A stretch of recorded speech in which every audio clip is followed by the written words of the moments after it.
Hello students, today in this video I will continue explaining the story A Horse and Two Goats. So open your treasure trove reader, page number 53. In the previous video we learnt that there is a small village called Kritam consisting of less than 30 houses. Only one was the Pakka house known as the big house, and the others were of bamboo thatch, straw, mud, etc., in which one house was of Muni, the main character of the story.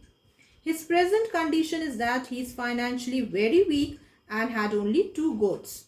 Then in the story we read that there is a drumstick tree in front of his hut, from which he used to take drumsticks, but generally he used to eat leaves of drumstick. And then we noticed that Muni wants to chew the drumstick out of sauce. And when he told this to his wife, she told him to go to market and bring things so that she could prepare sauce for him. Now we will see what happens when Muni reaches the shop. Muni sat patiently on an upturned packing case below the platform of the shop. The shopman paid no attention to him. Muni kept clearing his throat, coughing and sneezing until the shopman could not stand it anymore and demanded, "What ails you?" So Muni is now sitting patiently on an upturned packing case, waiting for his turn, and shopkeeper is not looking at him.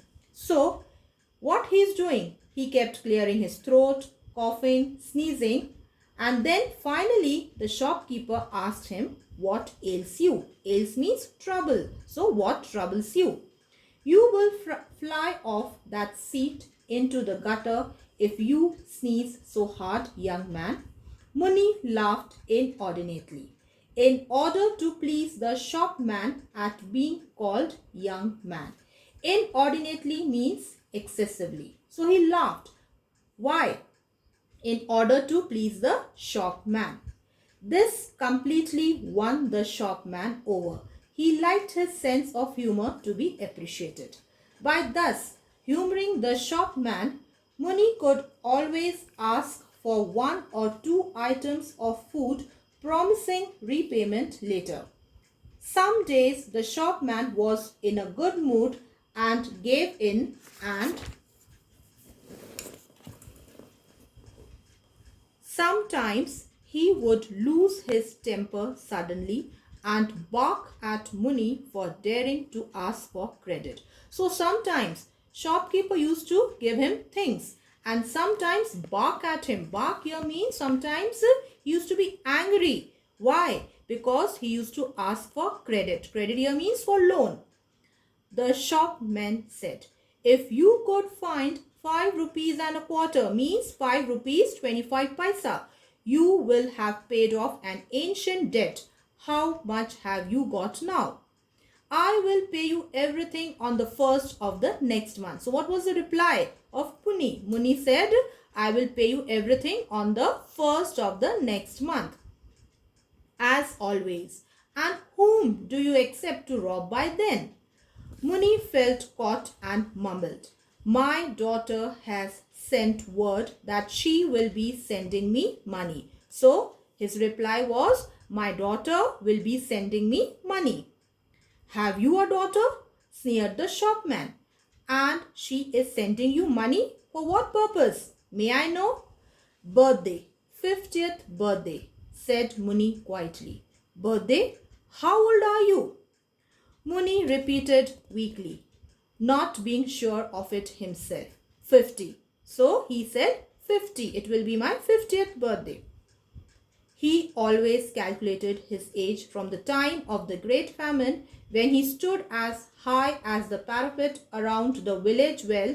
But who could calculate such things accurately nowadays, with so many famines occurring? The shopman felt encouraged when other customers stood around to watch and comment. "More likely you are 70, he said to Muni. So the shopkeeper replied, you look like as if you are 70 years old. You also forget that you mentioned a birthday 5 weeks ago when you wanted castor oil for your holy bath. At this, Munni unobtrusively rose and moved off. Now, unobtrusively means quietly without attracting attention.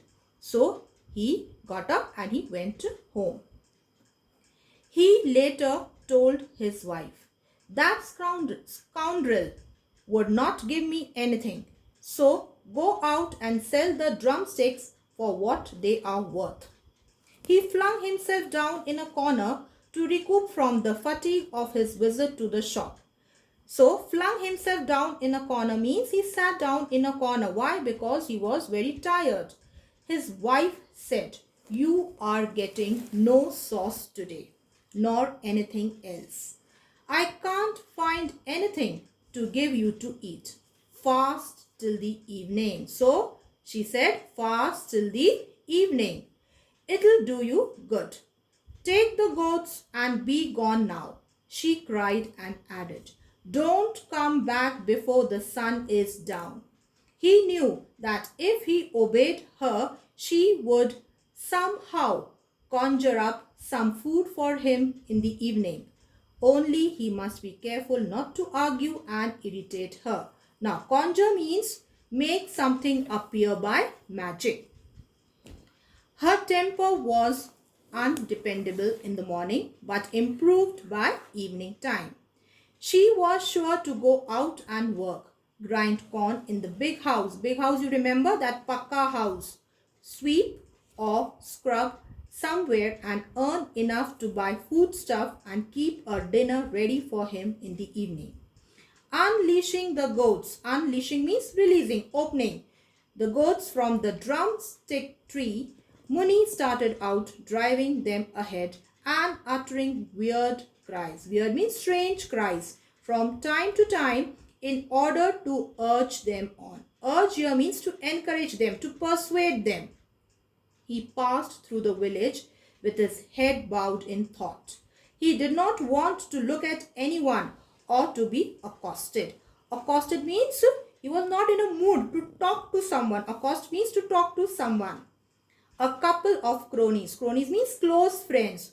Lounging in the temple corridor hailed him. Lounging means relaxing. They were relaxing in the temple corridor. They hailed him. Hail means they called him. But he ignored their call. And he ignored everybody. So, I wind up for today. Thank you. Take care. God bless you all.